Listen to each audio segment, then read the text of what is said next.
Shoaib is very nice person, very humble, down to earth, easily communicate করা যায়। Sharing and caring ওই জায়গাটা আছে।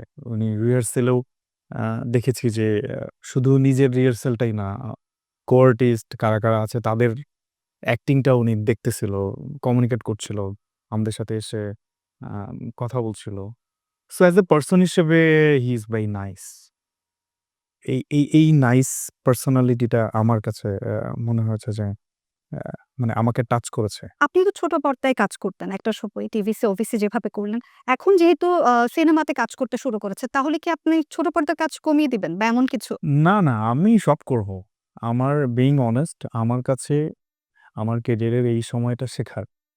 আমি আ আগামী আরো ৪-৫ বছর শিখতে চাই। ছোট পর্দা হোক, বড় পর্দা হোক, যেখানে শেখার সুযোগ রয়েছে, আমি সেখানে চলে যাই। আমি ভালো ডিরেক্টরের কাজ আসলে বা ভালো বাজেটের, ভালো প্রোডাকশনের কাজের অফার আসলে আমি খুব বেশি ভেবে দেখি না যে এখানে আমার রোলটা কি হবে?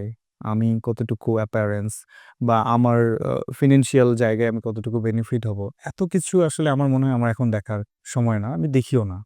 ভালো কাজ হলে আমি ছোট, বড়, মাঝারি সব পর্দায় আমি কাজ করতে চাই।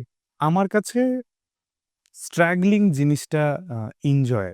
আমি বলব যে অনেকেই বলে যে স্ট্রাগলিং এই কষ্ট, ওই কষ্ট, এটা সেটা আমার অমুক হয়েছে, তমুক হয়েছে, অমুক বছর এত বছর না খেয়েছিলাম, অমুক জায়গায় মানে পিছনে ঘুরেছি, এত কিছু। আমার কাছে এটা না ফেক লাগে। আমি ধরেন যে মিডিয়াতে কাজ না করলেও আমি যদি একটা আমার বেসিক বিবিএ, আমার এমবিএ ডান।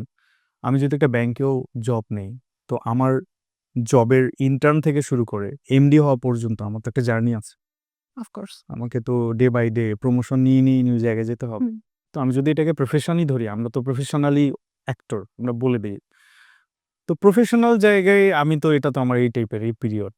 আমি ছোট কাজ করব, সাইড ক্যারেক্টার করব। ধীরে একটা প্রোটাগনিস্ট আসবো, তারপর লিডে আসবো। দেন আমাকে বেস করে গল্প হবে। তো এটা প্রমোশনাল একটা ধাপ। আমি একটার পর একটা শিখবো, আগাবো। এখানে তো স্ট্রাগল এর কিছু নাই। আমি পছন্দ করি কাজটা করতে। বরঞ্চ এটা তো আরো মজার। স্ট্রাগল বলতে আমি বলি যে এটা just a fake word. Struggle হতে পারে না এভাবে। মানে কোন ফেক ইনফরমেশন দিয়ে সিম্প্যাথি কালেক্ট করা ছাড়া আর কিছু না।